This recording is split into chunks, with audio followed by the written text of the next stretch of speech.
We are going to talk about intermittent fasting today. I'm gonna let you guys know what it is, how to do it, who's it good for, what is it good for.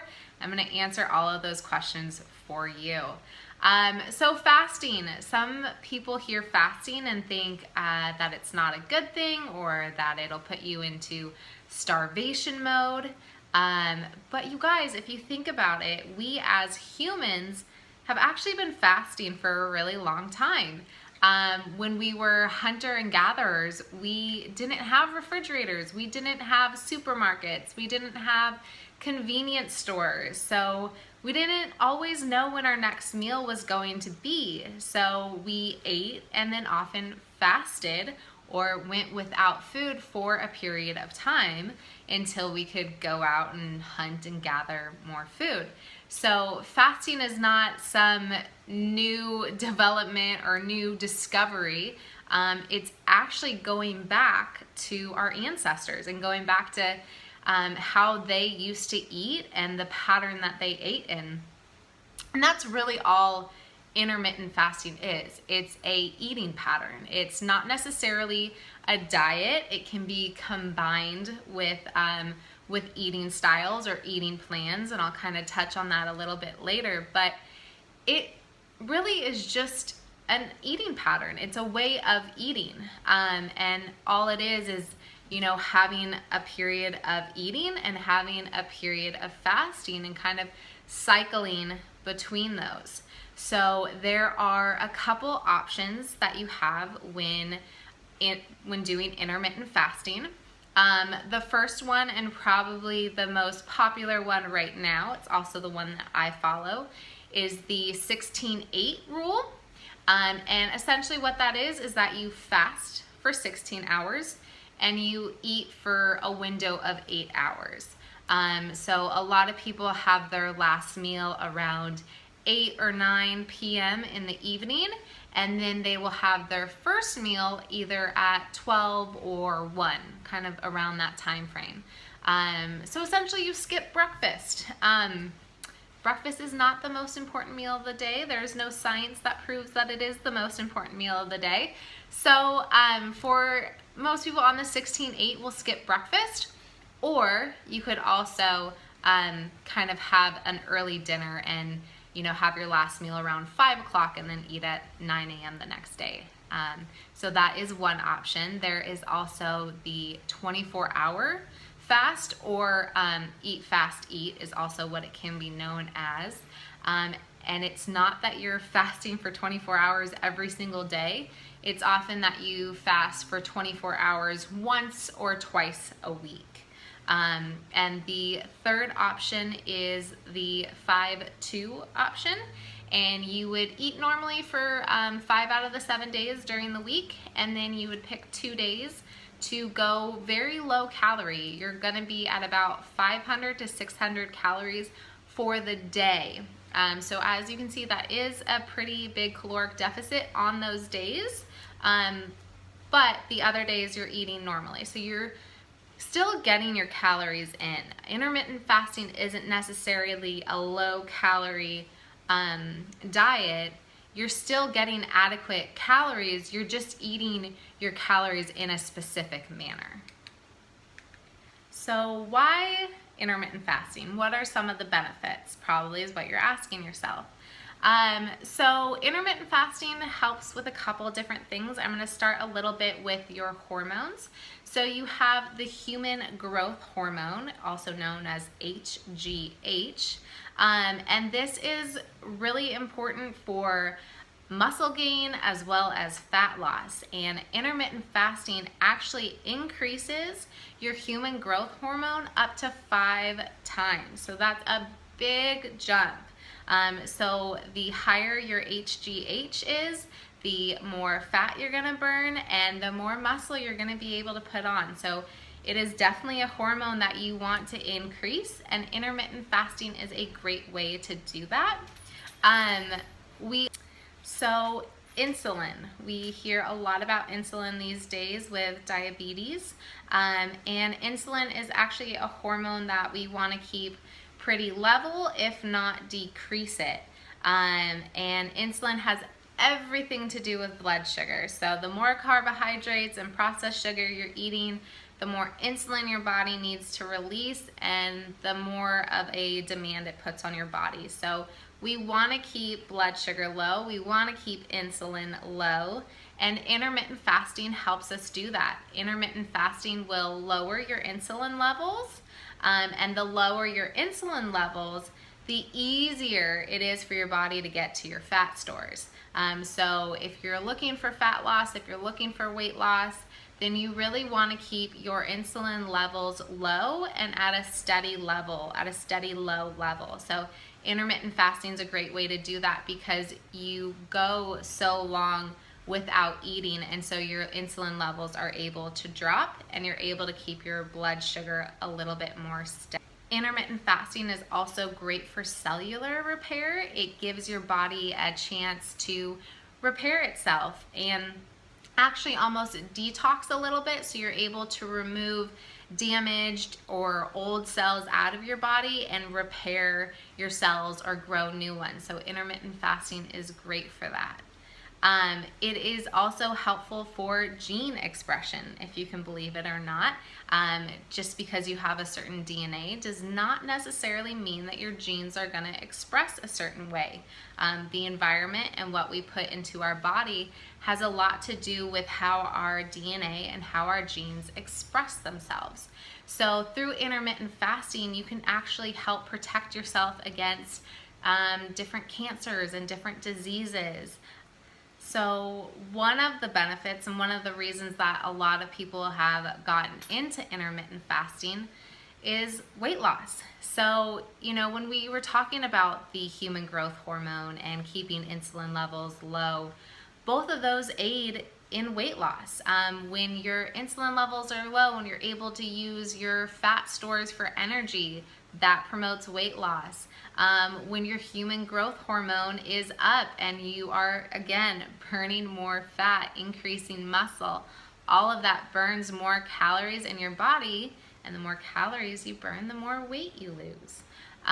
One of the other things, if you think about intermittent fasting, you are going to naturally eat less calories when you're eating for an 8-hour window, or when you are restricting on certain days, or when you're doing the 24-hour fast. You're gonna be consuming less calories. That's just kind of how it works.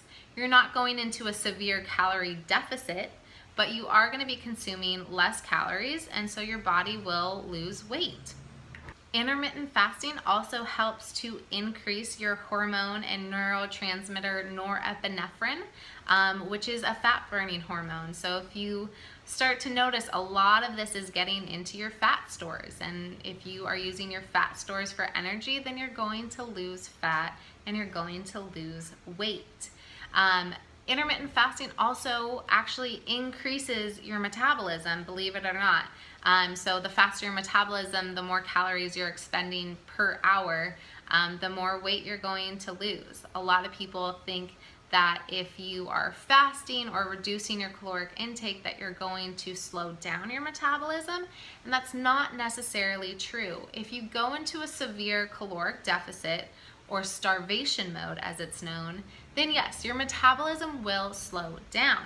But intermittent fasting doesn't do that. So you're still getting calories, a little bit less, but not a severe deficit.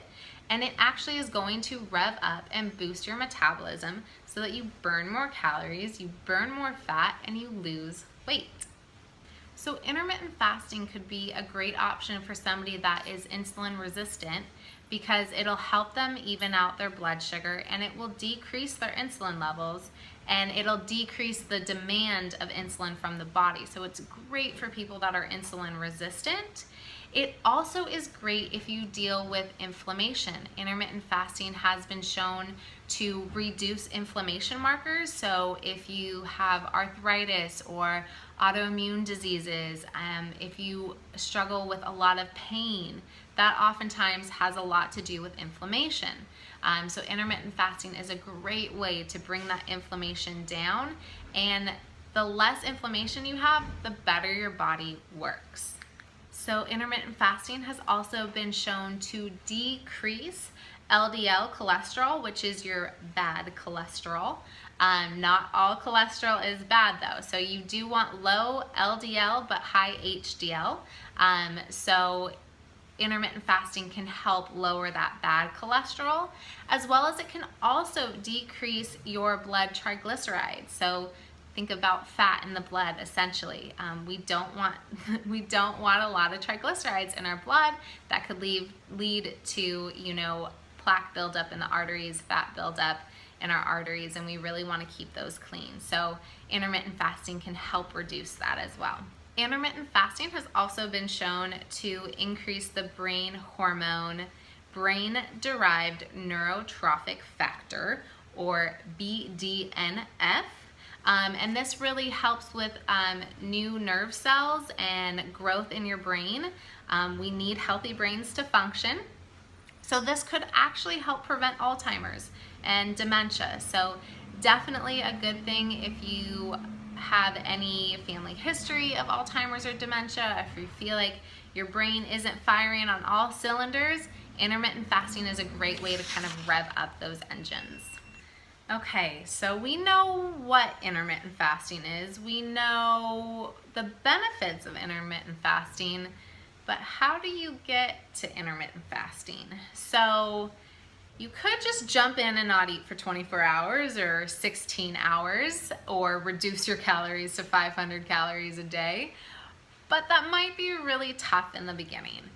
So I personally do 16 hours and I worked my way up to that. I started with doing 12 hours, which tends to be pretty easy. You have your last meal at 7 and then you sleep until 6 and then you eat an hour later.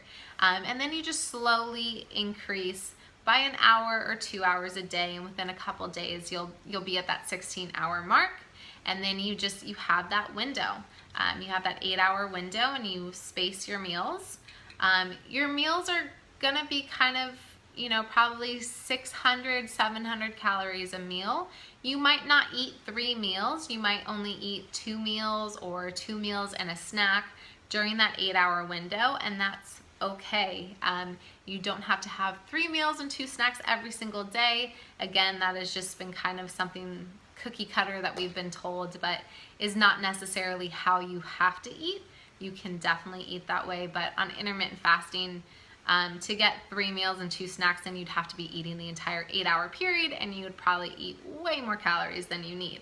So have substantial meals, 1 to 2, and have a pretty good sized snack in there as well.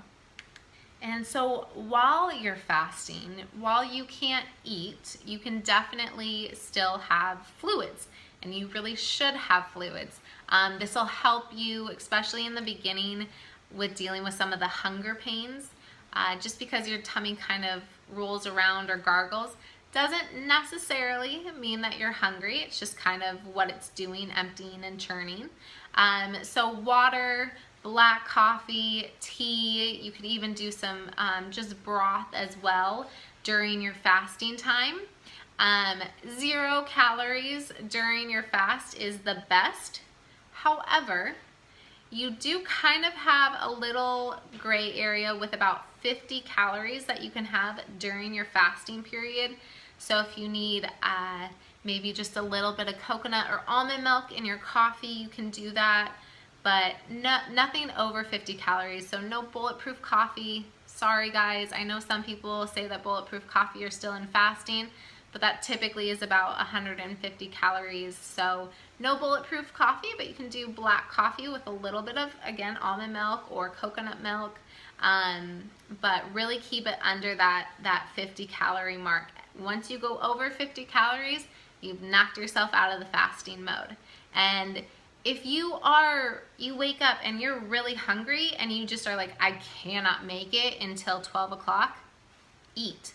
You do not have to do intermittent fasting every single day. If you can do it 3 days out of the week, or 4, or 2, or 5, that is great. But don't feel like you have to do it every single day.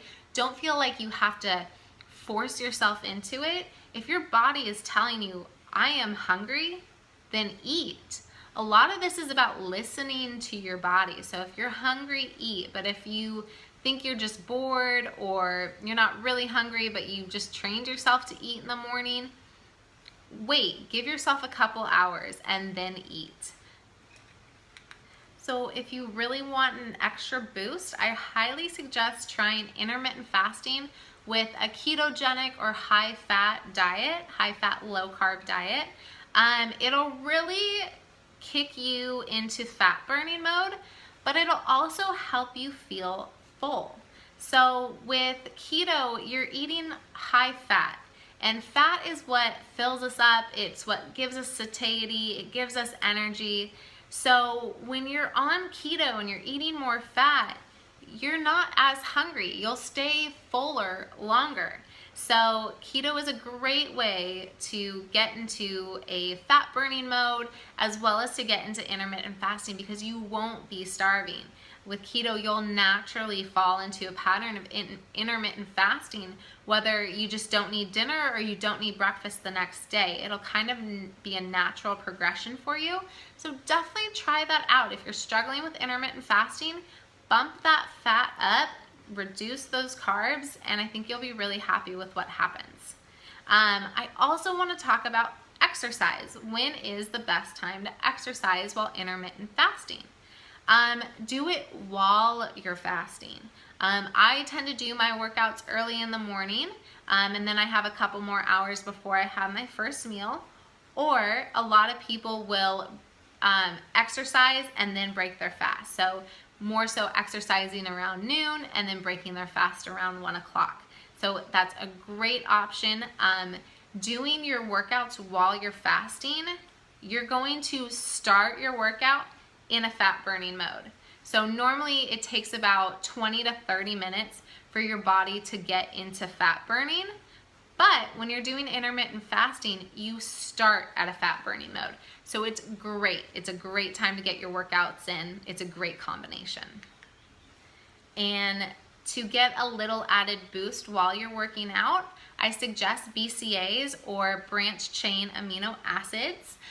It comes in a powder. You mix it with water, and it's a great way to increase your energy recruitment from your muscles, as well as to then repair your muscles later. So especially when you're doing keto and you're not getting carbohydrates and you're not getting that glucose into your muscle, BCAAs are a great way to increase muscle repair and increase energy from your muscles. So the last thing that I want to end with is just who intermittent fasting isn't the best for. So just like with anything, it's not a one size fits all. It's not something that is for everybody. If you are diabetic and you are on insulin, intermittent fasting is probably not the right option for you, because you really need to keep your blood sugar at a particular level. You don't want to have too many drops or too many spikes. If you're insulin resistant and you're just having a little bit of trouble with your blood sugar, this might be a great option for you. But if you are diabetic and you need insulin, then this isn't quite the right thing for you. As well as if you have low blood pressure, again, intermittent fasting might not be the right option for you. If you are trying to conceive, or if you are pregnant, or if you are breastfeeding, you also don't want to do intermittent fasting. Maybe once all of that is done, it's a great option for you later, but your baby needs energy, you need more energy than normal, so stick with normal eating patterns. And if you have a history with eating disorders, whether you have a history of restricting or if you have a history of binging, intermittent fasting might not be the best. More from a psychological standpoint than anything else. The kind of long periods of fasting could set some people up for a binge, or it could really trigger eating disorder thoughts and behaviors. So we don't want that to happen. We want this to be something that is healthy and natural and good for your body. So if you have any of those issues, stay away from intermittent fasting, try other different combinations. But that's kind of the ins and outs of intermittent fasting. I definitely suggest giving it a try if it's a viable option for you. All right, have a great day.